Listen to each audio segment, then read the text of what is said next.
tāda disonance, piemēram, ar Igauniju. Igaunijas prezidents Ālārs Karis saka, ka mēs pārāk daudz runājam par karu. Man liekas, pietiekoši saulaicīgi teikts. Tā ekonomika un birokrātijas samazināšana paliek arvien aktuālāk, jo cilvēki joprojām brauc par vējām. Es tev teikšu par karu. Šodien runāja arī klimata likuma jautājumā. Katrs, kurš uzstājās, pieminēja karu. Un galvenokārt tas skanēja no opozīcijas puses.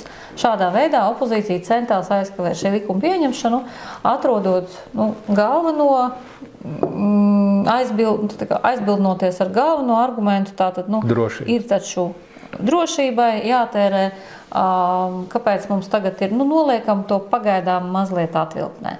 Vēl, protams, skanēja arī viedoklis par to, ka mums taču tomēr demogrāfija ir galīgā bedrē, jā, bet karš tika pieminēts katrā uzstāšanā.